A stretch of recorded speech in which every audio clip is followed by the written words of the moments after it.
All right, our recording has started. Wanted to start off and remind everybody about our series outcomes.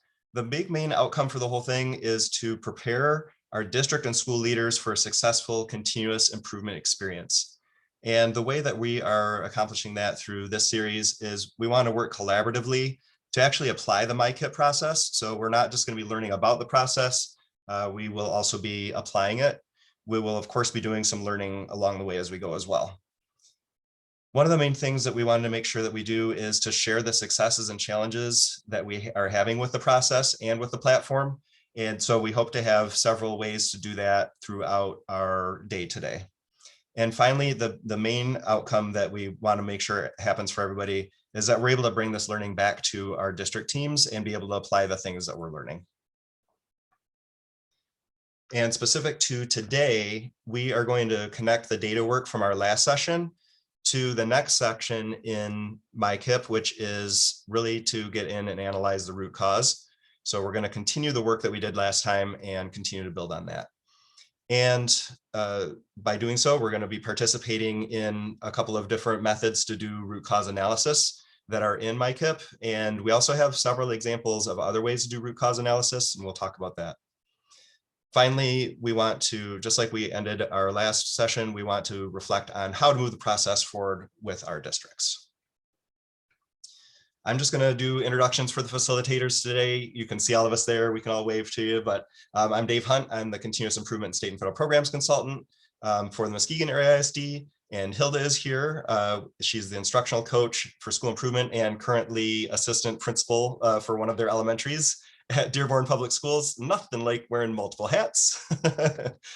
And Frank is here from Allegan AISA. He's the Director of Instructional Services. And Mike is here from the Ottawa Area ISD, the Continuous Improvement Science Consultant there, and also a member of the MICIP. So hopefully have a well-rounded team here. They're all going to be kind of working in the background, monitoring the chat, chiming in when they have anything to add and those sorts of things. So we also have Ben Borkel here and Terry Nugent. Ben is the PD lead for MICIP, and Terry is the co-owner of MICIP. I think oh, now I don't remember the words you use. It's co-something. I'm co-product owner, but I'm the MICIP manager. So I'm everything MICIP. The co-product owner, thank you. So hopefully between everybody that's here today, we can address any questions that might come up in chat. We'll also be floating around and trying to get into breakouts and those sorts of things. Just a few logistics. Wanted to remind everybody that the series dashboard is always going to be available, and that is that bit.ly/MICIP collab, and the caps matter on that. The case matters, so you have to do MICIP as all caps there. And all of the recorded content gets posted to that dashboard. There's also a YouTube playlist that's linked there. So anybody that wants to get out and see any of the videos or check any of the content that was covered, that will always be available. The main content for our sessions is the first 2 hours. So today the main content will end at 10:30. And we are based on collaborative group conversation. So there will be times that we're going to get out into groups to have conversations. And we kept the list of group that everybody had gone into last time, and we're hoping to be able to get you back together. So if you got together with some people from across the state, you should be able to get back together with those same people. And if you came here as a team, you'll obviously be able to continue to participate as a team. We also have some optional content each time. We'll take a 15-minute break at 10:30 and come back for 45 minutes of some optional content. And that will be done at 11:30. There's a very specific audience for each of those optional content days. And today's audience are people that work at ISDs. And we're going to be talking about ISD, using MICIP for your ISD schools and programs. So anybody that's in that situation is welcome to stay for optional content. Anybody's welcome to stay for it, but that's the specific audience for today. So back to that piece about really trying to make this a collaborative series. We'd really like everyone to be willing to use the chat. If you have questions, make sure that you put those into the chat. We have lots of people here that can dig into and answer those questions that are in many different contexts. And not just questions, but if you have tips or other things that you can think of that you think would be beneficial, please put those in chat as well. We are going to do our best to answer the questions in the chat, and everyone is also free to crowdsource answers. So if somebody asks a question, hey, what's a great resource for this? Feel free to put in the resource or anything like that. Speaking of resources, we know that there are so many resources out there. We are not the source of all resources as your facilitators. The process guide even isn't the source of all the resources out there. And so we did make a resource repository to share any websites, documents, videos, or other helpful resources. That is linked here in the presentation, and it's also linked in our dashboard. So that's the resource repository. And you're welcome to put your contact information there if you would like. You do not have to, but if there's any questions or anything like that, maybe it's something that you personally made. If you wanted to put your contact information so people, if they had questions, they could reach out that way. But as you're seeing this today, I think that there's probably going to be several resources that people have around root cause or analyzing problems and problem solving and those sorts of things. If that is the case, I really recommend that you post those resources into that resource repository. So now that the logistics are over, I'm going to see if Frank can go ahead and get us started. We wanted to start off with just a quick random breakout group. We're going to try to get into groups of 3 and 4. When you get into the group, just do a quick introduction. And if you were here for our last session, just give a quick takeaway that you had from that last session. And then just do a real quick, where are you with MICIP right now? What is your team doing? What are some of the successes or challenges that you're having? What are maybe some of your next steps? But we'll be in with groups of 3 or 4. So it'll just be about a minute or 2 minutes of sharing with each person. And Frank, if we're ready, we can take it away. Okay, so I've got random breakout rooms set. It's going to be a 6-minute timer and then a 1-minute countdown. That way you'll have that last minute of counting down 60 seconds to be able to wrap up and finish your conversations. If there is any particular issues, we will help with getting people moved around to the right spot. So, all right, let's get rolling. Breakout rooms are opening right now. And Frank is going to start on our next evolution of getting ready for the next breakouts. And I'm going to go ahead and share my screen again.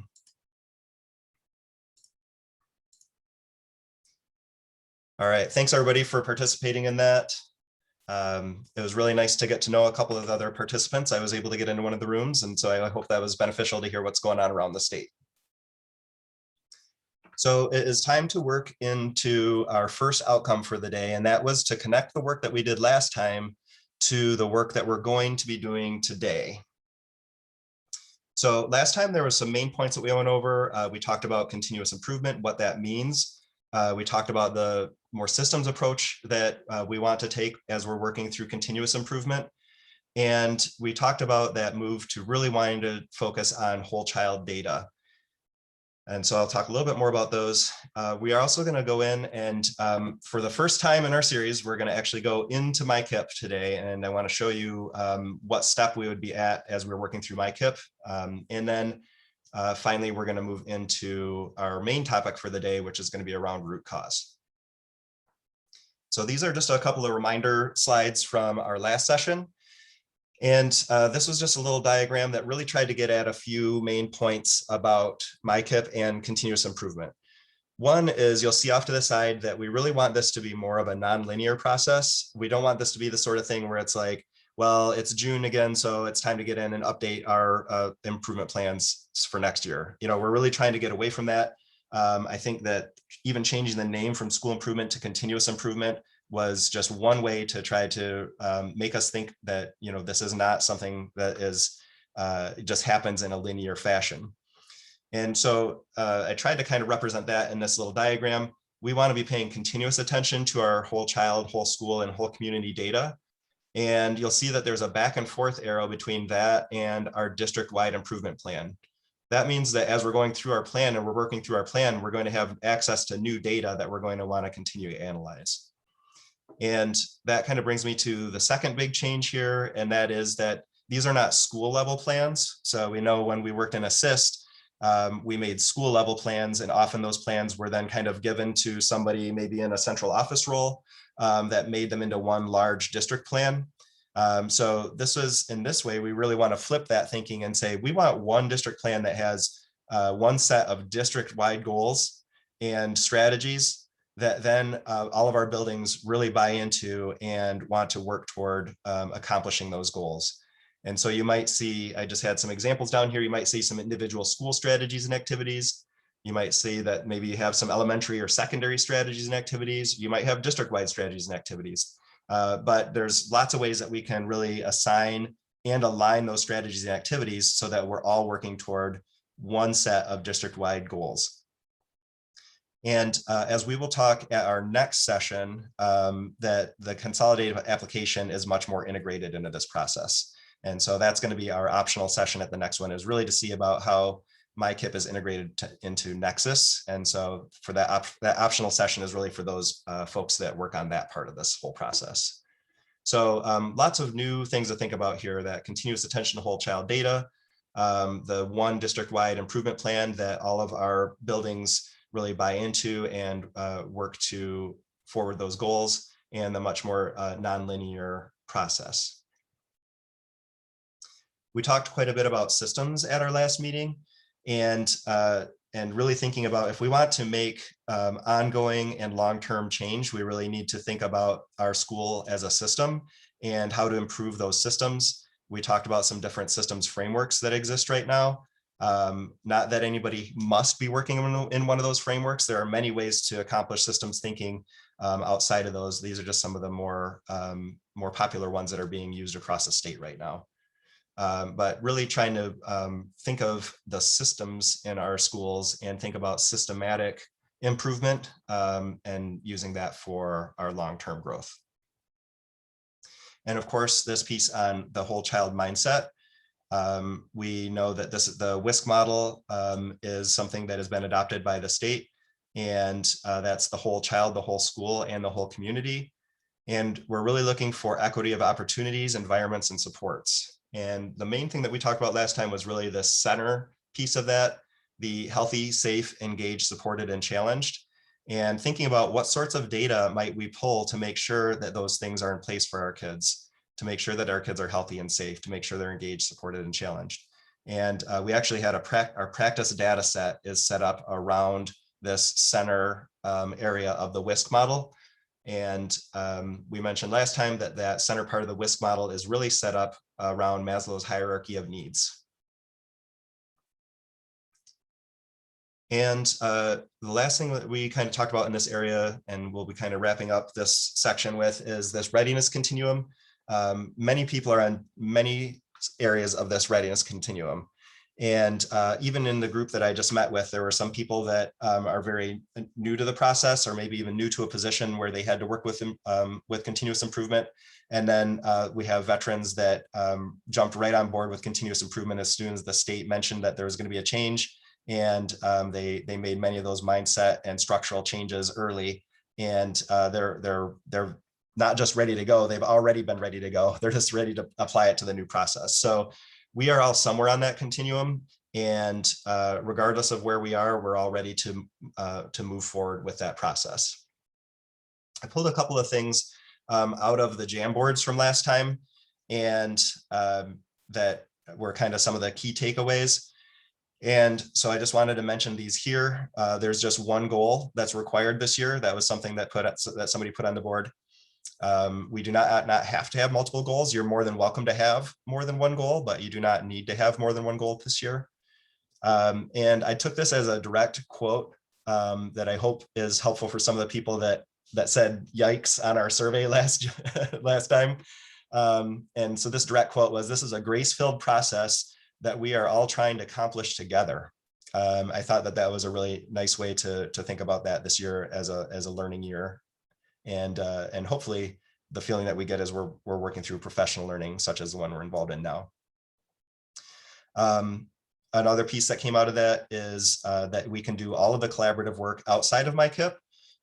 So you don't necessarily need to be logged into MICIP with your teams to work through this process. You can do all that work outside of MICIP. We have some tools to track your work linked in our dashboard for that. And the last takeaway, if you are not familiar with the MICIP process guide, That is a really great tool. There's so many great things linked there, and a whole lot of work done by MDE and MICIP to make sure that or MyCSI to make sure that that was all aligned and had a lot of great resources. So that was our quick recap for our last session. And at this time, what I'd like to do is I want to talk about, last time was all about discover data, and I want to just kind of show what that would look like in MICIP if we had been entering in all of our all of the stuff that we were working on. So I'm just here, I pulled over the training site in MICIP. And so anybody actually has access to the training site. I forgot to put the login details on the dashboard, but I will do that when everybody gets into breakouts. But the training site has been really great to just practice and put things in and test things out and see how it works. And so what I did was I took our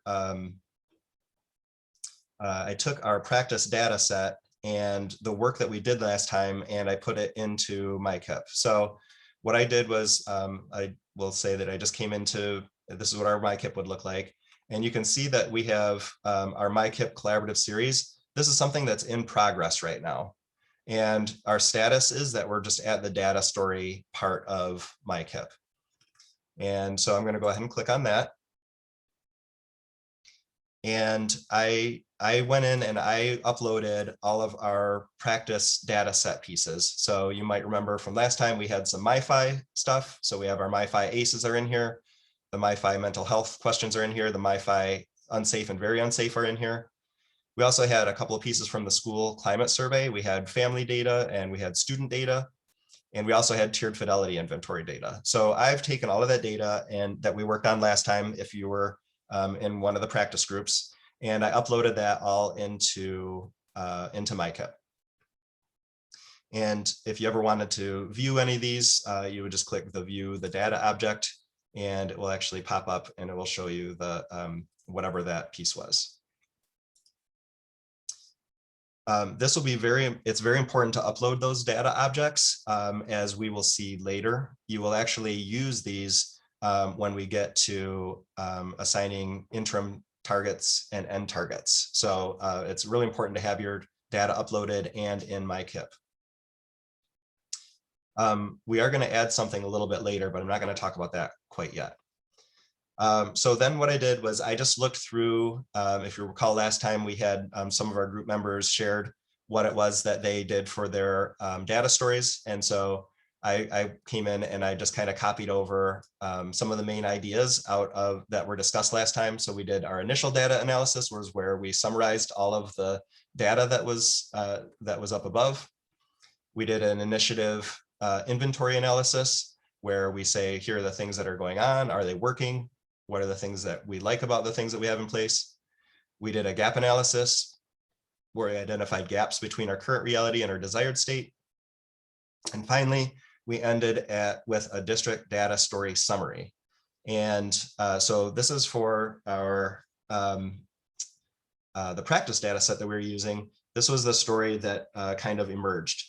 While our district has several initiatives in place, there is not a cohesive district-wide approach to student health and social emotional well-being. So if you were here last time and kind of worked through that practice data set, that was kind of the crux of what a lot of the groups were saying as they were doing the various data work. So we're going to go with this district data story for today. While our district has several initiatives in place, there is not a cohesive district-wide approach to student health and social emotional well-being. So that's going to keep that in mind as we kind of work through the next couple of steps.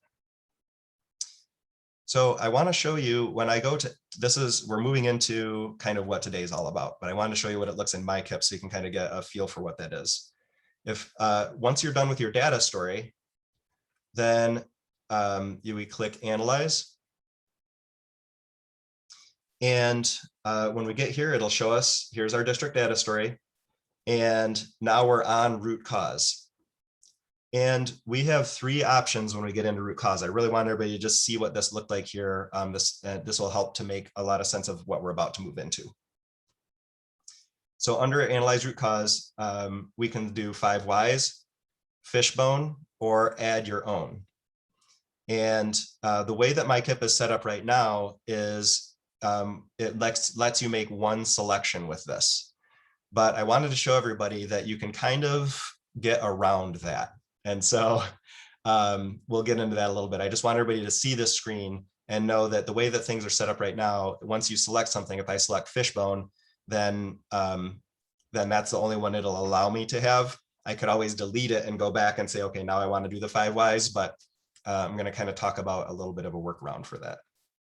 So we're going to hit pause on this for right now, and then we're going to get into just kind of what root cause is all about.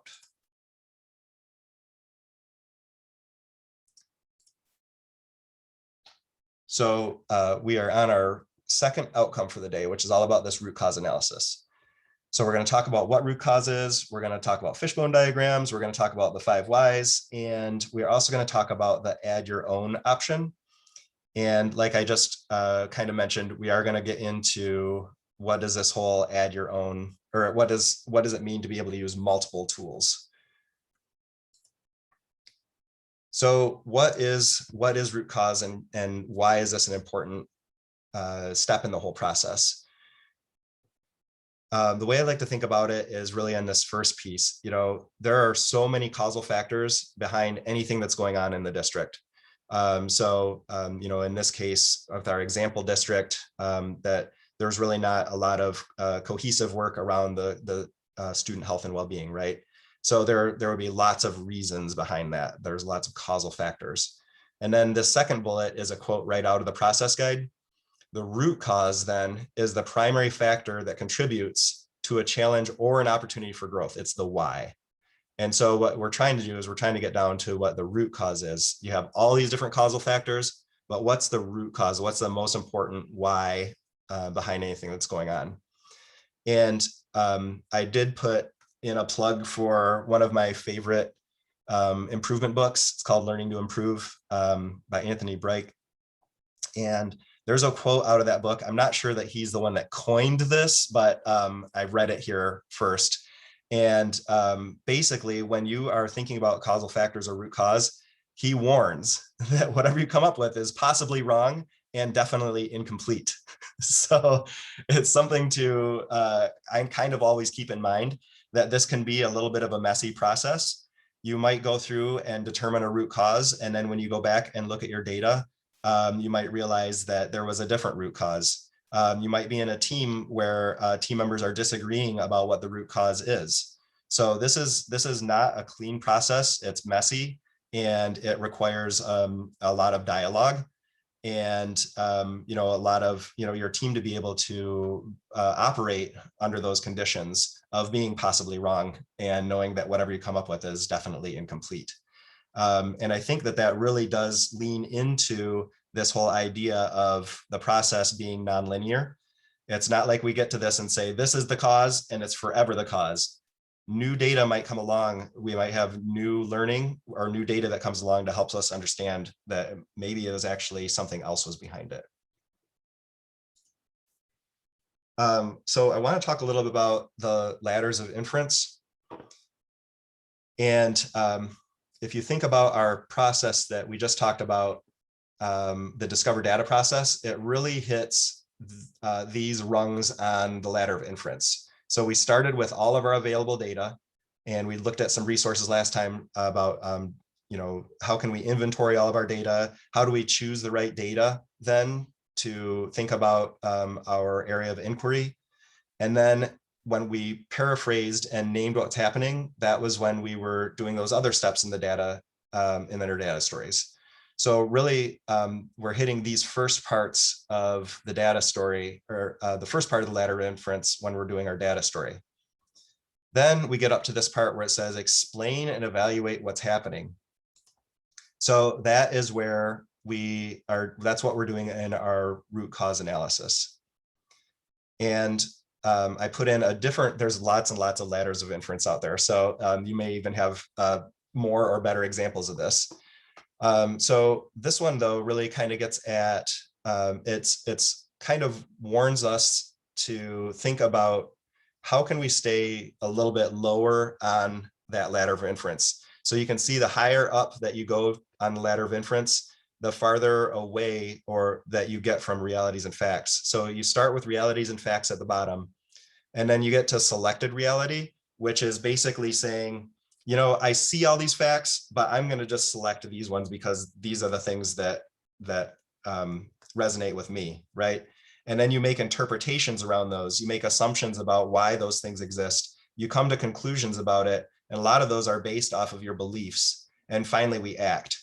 And so this is everybody has their own ladder of inference when they're doing this. And I think it's nice to keep this in mind as you're working through, especially when you're working through it with a team, that people are going to have different assumptions about things. They're going to select different realities. They're going to have different beliefs. And so that's why a lot of times this is a little bit of a messy part of the process, but still extremely important as we'll talk about here in a minute. But I really want you to just kind of think about this these ladders of inference. You know, how can we stay lower down on the ladder and really and try to make good basis of conclusions about the things that we're talking about.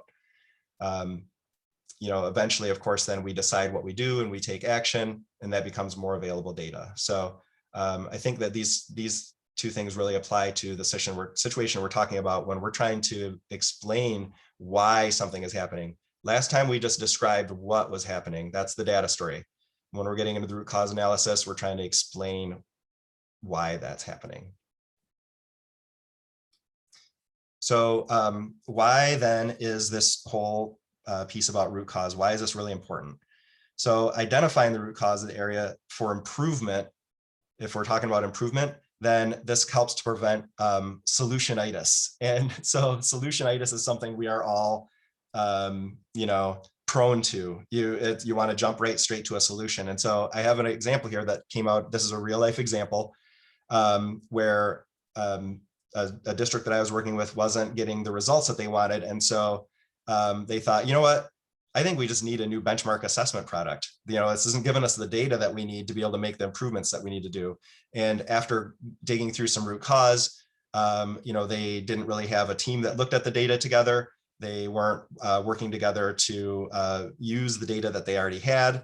And so instead of going out and buying a new benchmark assessment product and having to get everybody trained on it and all those sorts of things, they really just needed to establish an assessment team to review and act on the student data. So if they had just gone out and bought this new benchmark assessment product because that was their new solution, they would have been in the same spot because they didn't have a team that even knew how to review or act on the data that they were seeing. You can also think about root cause when you're identifying an area of strength. So let's say something really great just happened in your district and you want to know why that was so great, so it could be something that could be emulated. This is another real life example of a district that they bought a new curriculum in one subject area, and so they were like, wow, our data went up, we need to buy new curriculum in this other area because when we bought this new curriculum, something, our outcomes went up. But after digging into it, the improvement wasn't necessarily because they bought the new curriculum, but when they bought that new curriculum, they really identified what pieces needed to be put into place, and they established a great coaching feedback cycle. And they found that by doing that same work with their existing curriculum in the other area, they didn't need to buy the new piece of curriculum. They were able to do that by just emulating those the successes from that other one of setting up these coaching feedback cycles. So this is why root cause is important. You want to make sure that the goal that you're putting in place, the activities and strategies that you're putting in place are based on something that is actually the root cause of whatever it is that's going on. So I wanted to talk about this, the add your own root cause piece. So if you remember from in MICIP, there was this part about add your own. You do not have to use the fishbone or the 5 whys. So those were just two pieces that were recommended. The tools exist for those. There's a lot of research behind both of them, but you are more than welcome to use any other kind of root cause analysis. And I worked with our team to put several of those into our dashboard. So I listed a few of these here. There are tons and tons of other ways that you can analyze root cause. I would welcome anybody that had other root cause tools to put those in the resource repository. And I want to do one quick shout out to my favorite one, which is actually it's a little kids book. It's to be used with kids. It's called Problem Solving 101, The Mushroom Lovers, and it is awesome. And they actually have several examples. I want to say there's 4 or 5 different examples about how to get at root cause, and some of them that I hadn't actually seen before. So I really recommend taking a peek at that. It's a fun little story too, but there's several of really good examples of that in there. But we do have other examples and write-ups of some other ways that you can get at root cause. So just wanted to point out that that the MICIP is here to help us arrive at these really great goals, strategies, and activities. And they provided 2 tools to help us with that. It's not to say, do these 2 tools. So you don't have to do the Fishbone. You don't have to do the 5 whys. If you have a great process that you already have in place, you're more than welcome to use it. We don't want to think of MICIP as, we have to check these boxes to get through it. So I really appreciated that they put that add your own step in there, because it just recognizes that there are people that have some great processes in place. So let's talk about Fishbone then. I do want to dig into and give everybody a chance to experience the 2 tools that are in MICIP. And that's kind of what we're going to be spending the rest of our time on today. So let's talk about the Fishbone diagram. Basically, the way that a Fishbone diagram works, again, we're trying to get at causal factors and then identify a root cause. And the way that it works is we put our problem statement, or you can put your data store summary into like the head of the fish. And then, so then these are like the bones of the fish out here. And at the ends of the bones, we typically identify some kind of large categories that might make sense. And so often these are called drivers. And so usually you'll see a fishbone that's either has 4 or 6 drivers on it. There's no official amount of drivers that you need. So let's say you're doing this with a team and you came up with 3, that's totally fine. Oftentimes you'll see 6 for a specific reason that I'll share here in a minute. So basically you'll put a driver out at the end of the bone, and then you'll put some details about that on the inside. And there's a couple of ways to figure out what drivers to put out at the ends of the fish bones. I'll talk about 2 of them. I'm sure there's others. But one is you could work with your team and you could brainstorm a list of these main drivers. What are the main things that are contributing to whatever it is that you're studying, whatever it's a challenge or a success that you're having. And you could put those out on the outside of that. And if you have a team that really enjoys this kind of work, likes to dig into things, it likes to brainstorm lists and things like that, that could work out really well for that team. It does take some additional time to do that. It's kind of an initial step for it. But you can also use these causal categories. And so this is a resource that comes out of the process guide. And they've identified these 6 categories: infrastructure, leaders, curriculum, instruction, teachers, and students. And so I'm going to actually open up that resource. And you can see here in the resource that it gives you some prompts about the details that you might fill in on the fishbone. So when you're talking about infrastructure, some of the details might be around your schedule, your programming, or what resources you have. If you're talking about leaders, it might be around the leader's knowledge, skills, or disposition. You'll see this knowledge, skills, and disposition for leaders, teachers, and students. We also have curriculum, its design and implementation, instruction, what methods, materials, and resources you use, and again, the teachers and students with their knowledge, skills, and disposition.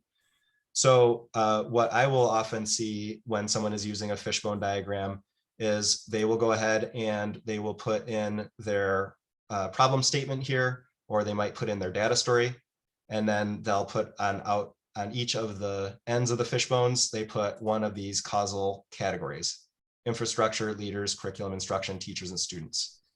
And that is actually what I would like us to do today.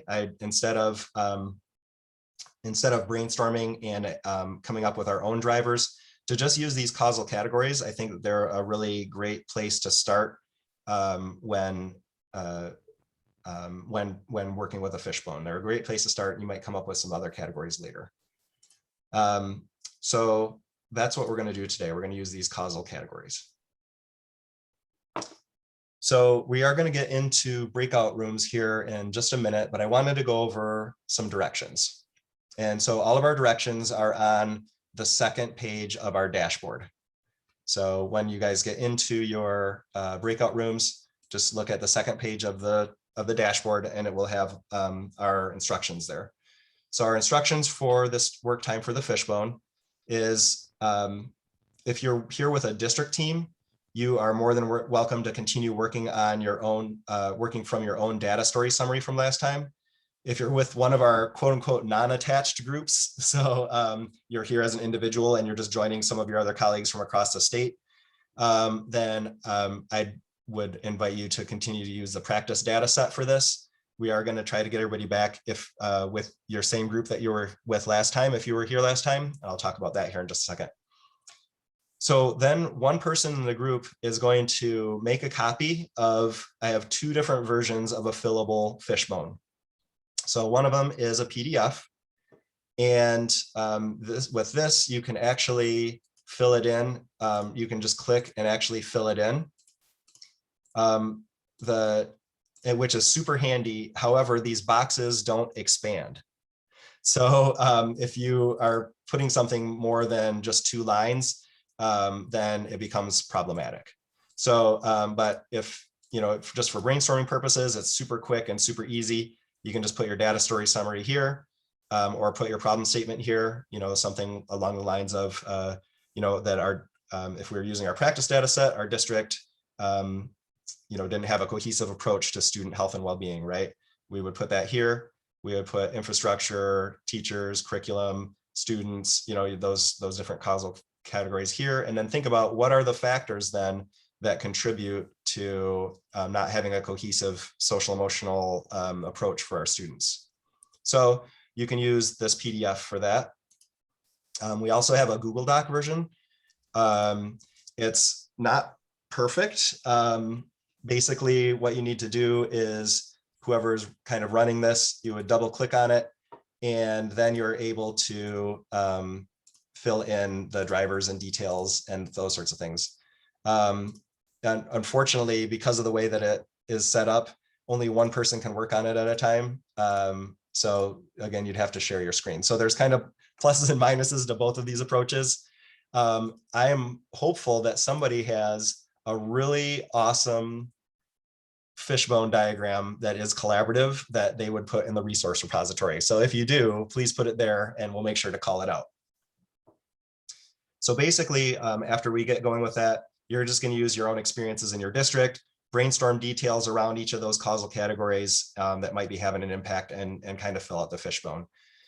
What you'd like to think about is, are there any themes that are emerging that can benefit from further analysis? And does it seem like there's one main area of causation that's really presenting itself? So that's what you're really trying to think about as you're doing these fishbone diagrams. Okay, so we are going to get into our breakouts, but a few things about our breakouts. So, that night before the first day of school, even all the way from when I was a principal, and even now, being at ISD role, I still have those nightmares the day before school starts. And so I've been worried about this a little bit, but we are going to try to have everybody select their own breakout rooms. So you probably got my email that I sent earlier in the week that said, make sure that your Zoom is up to date and those sorts of things. So what Frank did is he's about to let us choose our own breakout rooms, and he put all of our districts that had teams. And he also put those, if you were on a lettered team from last time, you were here by yourself and were on it with a team, he created all of those. And so you're welcome to rejoin your team from last time. If you are new this time, then just wait for other people to join, and you're welcome to join any of those letter groups that says like Team A, Team B, Team C. You're welcome to join any of those that look like they need an additional member. And we tried to catch what room, if you were here last time, we tried to catch what room you're in, and it's next to your name on the sign-in sheet. So if you scroll all the way over, if you're like, oh, I don't remember what room I was in, go and look there. You're like, oh yeah, I was in Team C. So, so you're welcome to take a look at that.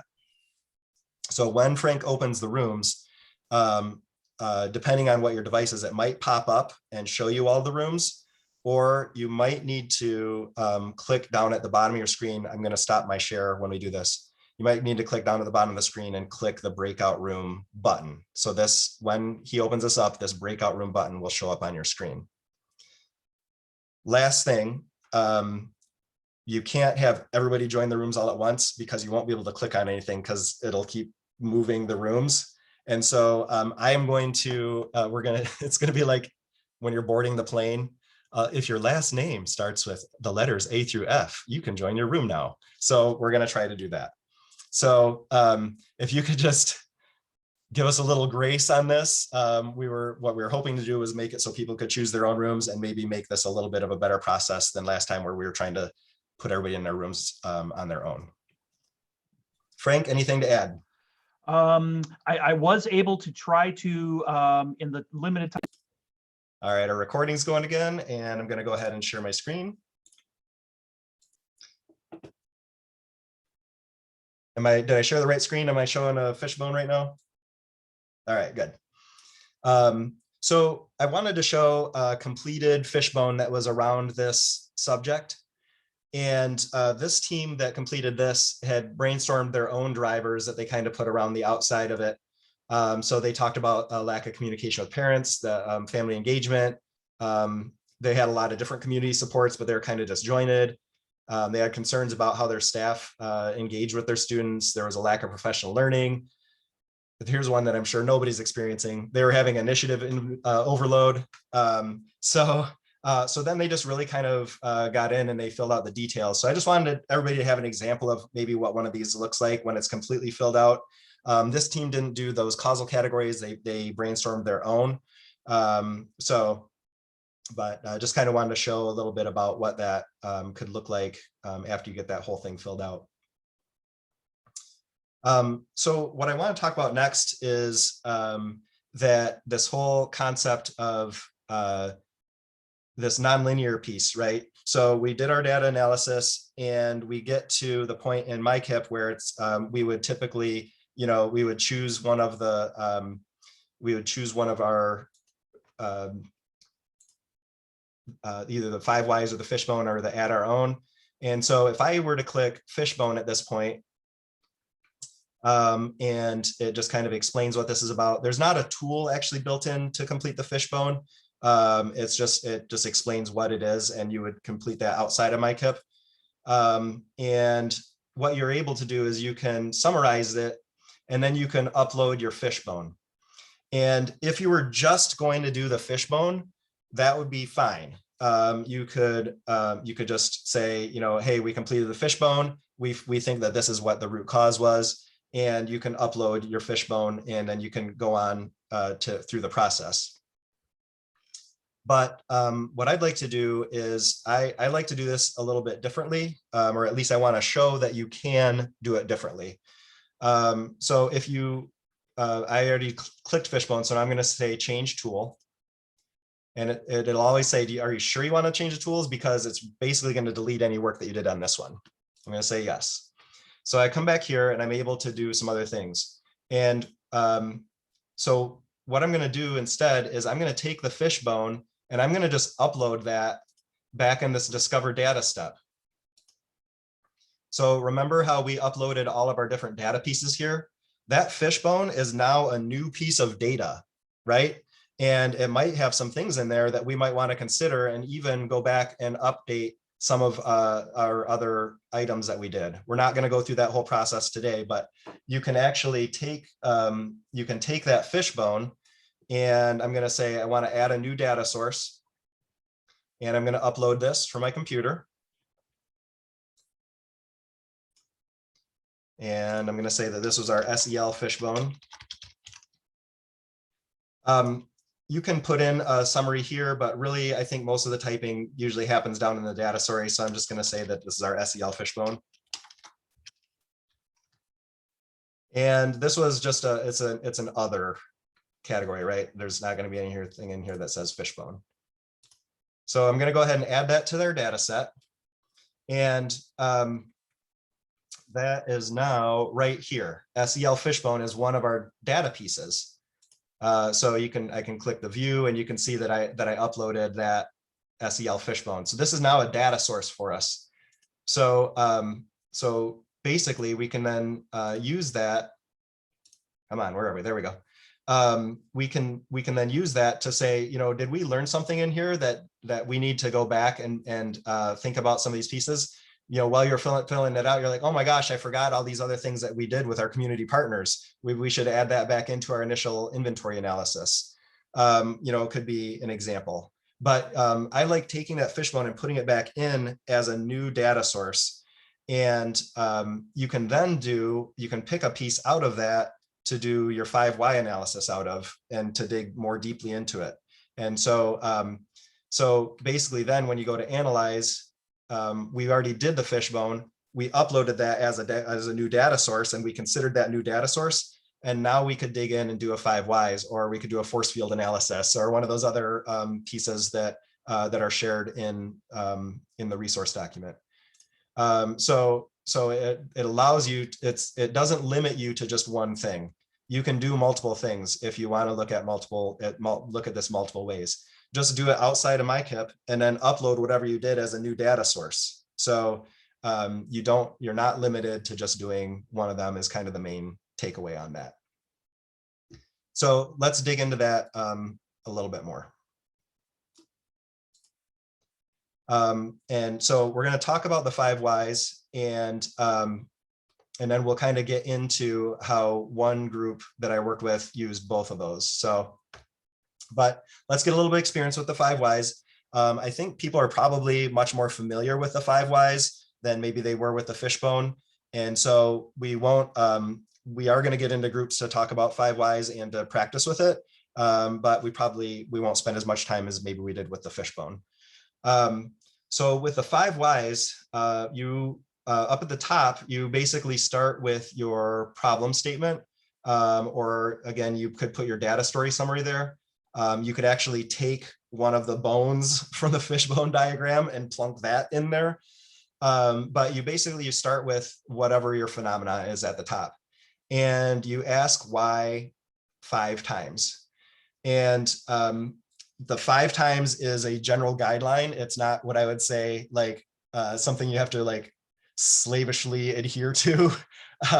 I've had teams that get through 4 and they're done. I've had teams that have gotten past 5 and gone into maybe asking it 6 or 7 times. You can get into like a cycle where you are kind of just asking the same things over and over. When that's happening, you've kind of gotten to the end of it. This is actually was invented quite a long time ago, and it was used in manufacturing actually. And so there's kind of an interesting history to it that I won't go into, but basically you're done when you get, not necessarily when you get to the 5th why, but when the team is satisfied that they can't reasonably go any further with it. And so then you can say, okay, this really seems to be kind of the crux of what's going on.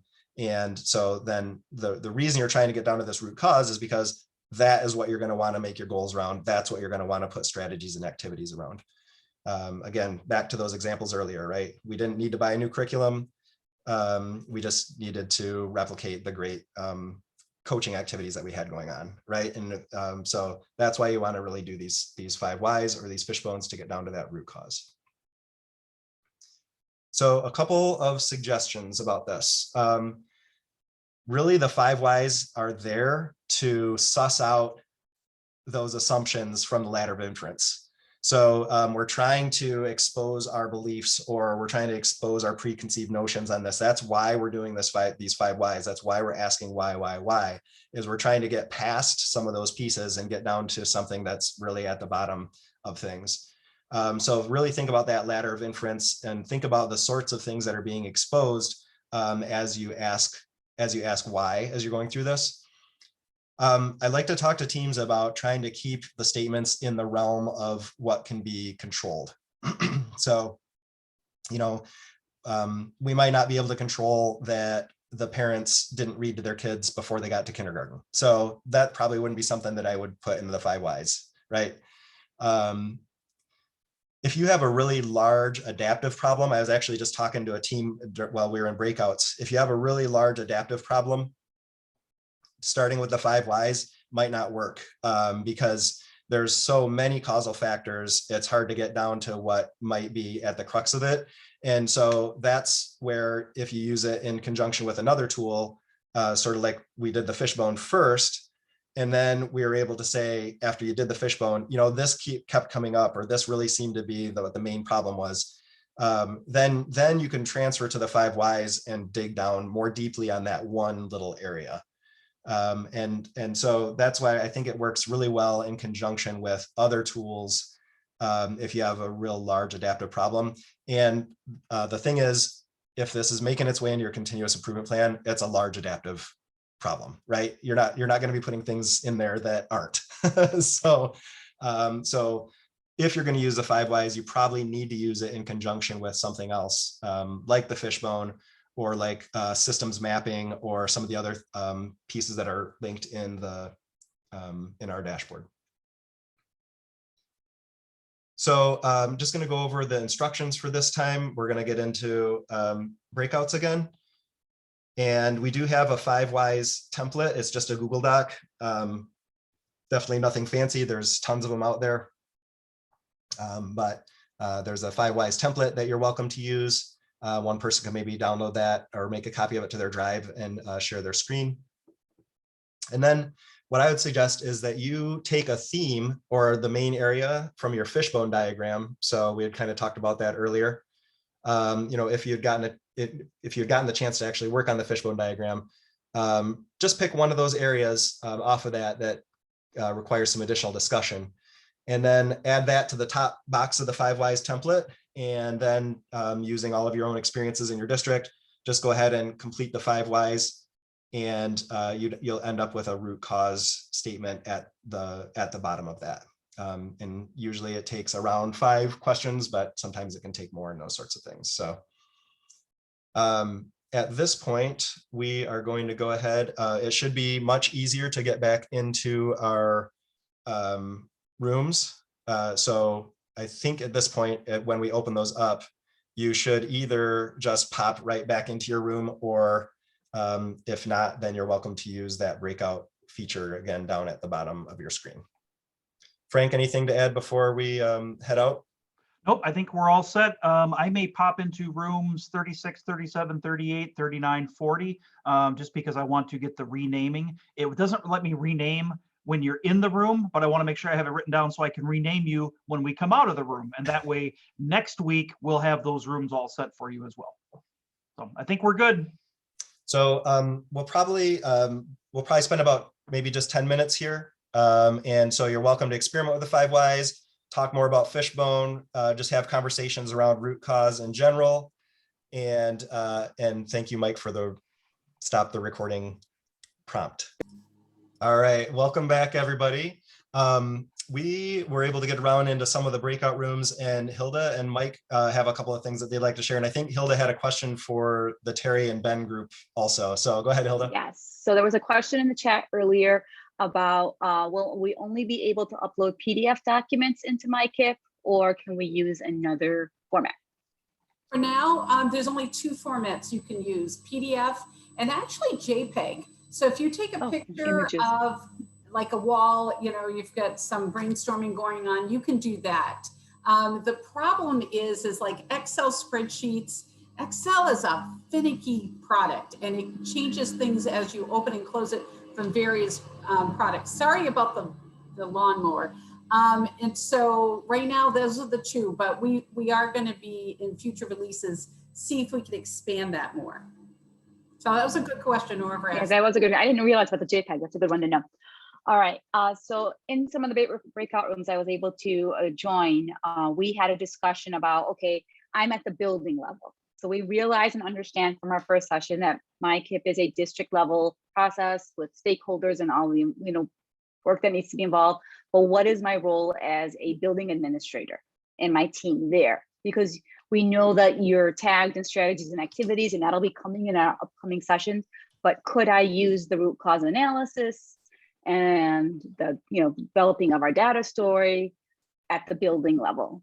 And so just to share personally from what my experience in Dearborn and how we're applying it is we're using it through the comprehensive needs assessment. So through your CNA, as you're going through that process with your team, there's nothing preventing you and your leadership team from going through all of this, collecting your data, going through the Fishbone, doing the 5 whys or whatever tool you decide to use, and that way it helps align your focus for the upcoming year. And you still you have all your stakeholders on, and it really just fine tunes, and it will feed into whatever the process is at the district level. So hopefully the two align, but maybe your building has a specific area of need that you want to focus on. So I'm hoping that what we learned today and what your these takeaways can apply to the building level as well. And if I could add to that, just so you know that if you are going to go in and do that, you make sure that your administrator has given you editing rights so that you can go in and work through your story. That would be great.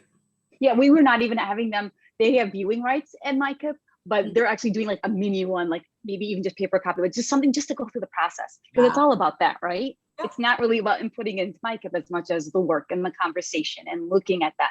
So that's how we're interpreting it there. Good. Thank you for clarifying. Oh, thank you. Mike, I think you had something that you came up in a couple groups. I did. So in several groups that I had visited, I think some of it is overwhelming to look at the task in the short amount of time that we have set up in the breakout rooms. And so kind of an analogy I used is make sure, like if you're on a motorcycle, we're the Kickstarter and everybody in those rooms is the clutch and the gears. So we're just kind of giving you a little sample. Make sure that you have the tools downloaded and everybody has access. And if you get into a general discussion on the task, that's fantastic. But looking at how you're going to plan to move forward, given the new information about maybe when's your next meeting and you're coming together, whether it's virtual or whether it's in face-to-face, you just kind of set up an action plan if you don't have the opportunity to go through the task that's going into the room. Okay, so that's all I have. Thanks, Dave. Thanks, Mike. I think I had just two things from my wanderings among the groups. One was I talked to I think probably 3 different groups today that they were like, I just feel behind. I don't think we're where we need to be yet on this.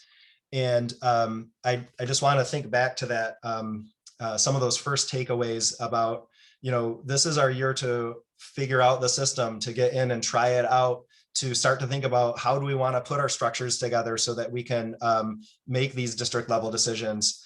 Really knowing that we just have to have one goal in there, and we don't have to tie everything from that goal to our consolidated application.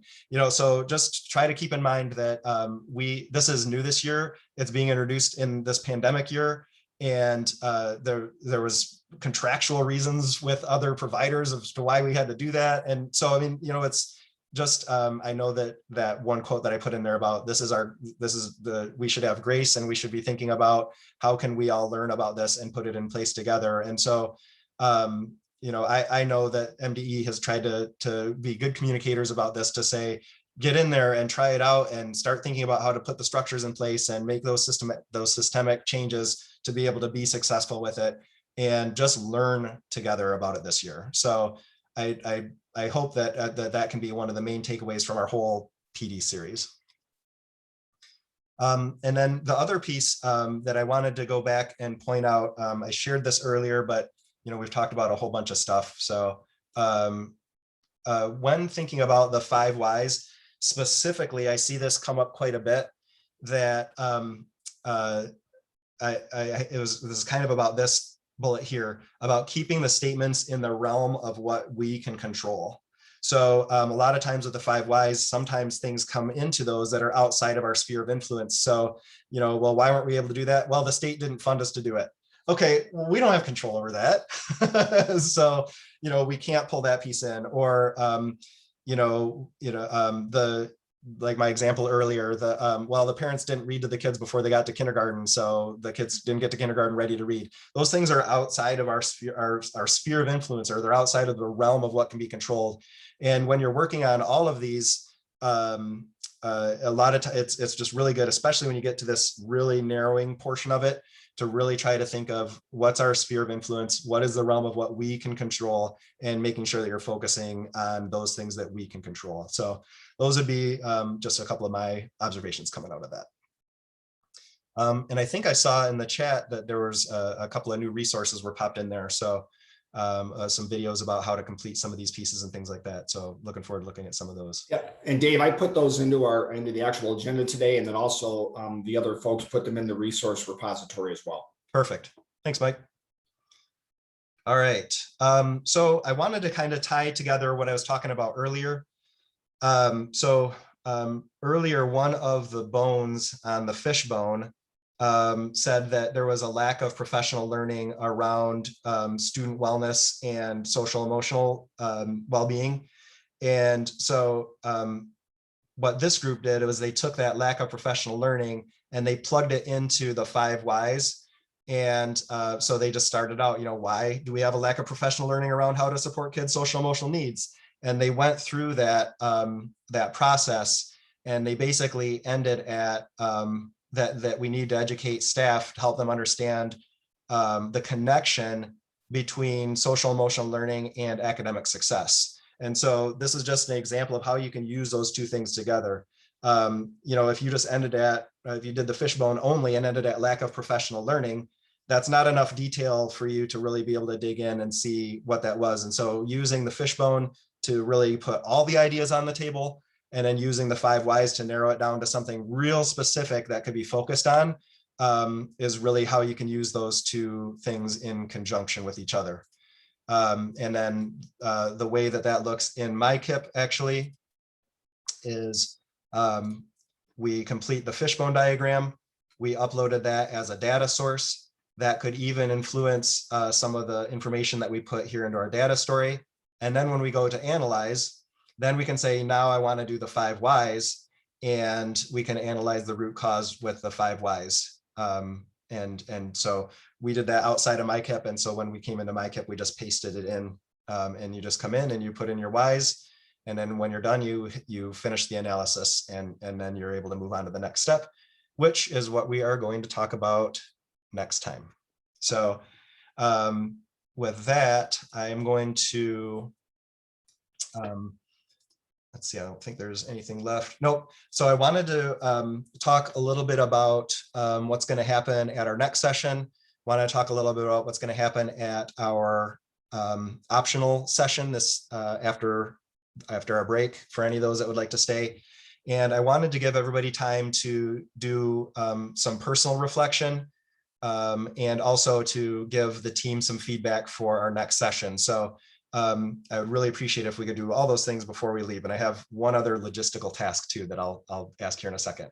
So for next session, our next session is going to be on May 12th. So it's 2 weeks from today. Again, we'll be going from 8:30 to 10:30 with that. And for that one, we are going to start off, we'll be picking up pretty much right where we left off. We'll make a challenge statement and we'll get into manage goals. And we're going to define our impact measures. And so just as a little preview, objective statements are out, which anybody that ever had to work with the objective statement builder in Assist, I think you're probably weeping with joy. The impact measures of end goals and interim targets are much, much better. And I think very, very helpful. So we'll be spending a good amount of time understanding how manage goals and defining impact measures works. And I have Lisa Lockman is going to be here. She is the state lead for the strategy bank. And we're going to get into strategy selection and the strategy bank. And so Lisa is going to help with some of the presenting that day. And then our optional session next time is again going to be for those folks that have responsibilities with the consolidated application and state and federal programs. And I have Nate Beelan from MDE is going to be here, and he is the project lead for Nexus, which is taking over for Megs Plus for our consolidated application. So lots and lots of good stuff next time. I hope everybody's able to join us. Today's optional session is specifically for ISD people that run ISD schools and programs. So we're going to have a discussion forum. We have a couple people that are going to share how they're setting things up in MICIP for their ISDs. And then we're going to have open forum for anybody else that would like to say what they're doing, ask questions about how they're putting it together, share resources. So really looking forward to sharing with our ISD folks for that. So we do have about 10 minutes now, and there's a couple things I'd like to accomplish in those 10 minutes. Number one is if you could go back to the sign-in sheet, and if you're leaving, make sure you sign out. And also, if you didn't have a breakout next to your name when you got here today, if you could put in what breakout you worked with today, that'd be really helpful. So then next time we can make sure that that we all remember what breakouts we're in and we can get into the right breakout rooms. So so if you could, one, make sure that you sign out for the 10:30 time if you're leaving now, and then also fill out your breakout if that wasn't already filled out for you. So that is task one. Task two is that down at the bottom under the reflection resources, there are two things. One is Jamboard. We're going to kind of keep our process that we did last time where people put in, what is it that we are going to take away from our work today and take back to our districts? Like Mike was saying, we got to be the clutch in the gears here, right? So we got to take that back. And if we don't take this back to the district to do the work, then we're not, we're not going to get everything out of the PD that we needed. So I'd like everybody to take a few minutes just in that reflection Jamboard to go ahead and just put a few of the takeaways that you're going to take back. Again, that's split out by last name because the Jamboards, at least my Jamboard, only allows 50 people in it at a time. And I'm also, while you're doing that, I'm going to link in our feedback survey. It's very short. It's just the same questions that were there last time. So if you took that last time, you know that it was very short. We only had about 40 people take that last time, and we had over 100 participants. We'd really like to up that number because it's we really want this to be an awesome experience for you. And so getting feedback on what went well and what we might change for next time is really important to us. And we would be paying a lot of attention to that. So I'm going to link that feedback survey in right now. And if everybody else could do those other items, make sure that you are signed out, that you have your breakout room written down, do the reflection Jamboard, and then when you're done with that, take the survey. And we'll all be hanging out during this time if anybody wants to ask any further questions in chat. For those of you who are sticking around, I will start our break timer at 10:30. Dave, just for clarity, what session on the Jamboard should they be putting their notes in? So we're in session 2 today. Okay. And I made that the first jam. So when you open it up, it'll be right at session 2. So perfect. Yep. And I left session 1 in there. And then so when we get to the end, you'll be able to see our takeaways for all of the sessions. And somebody just asked for the survey, which I'm assuming you're going to put in the chat momentarily. Yep. I'm getting it linked in there right now. All right. Thank you. And you can probably stop recording if you need to. That's a great plan. See everybody that might be watching all the way to the end.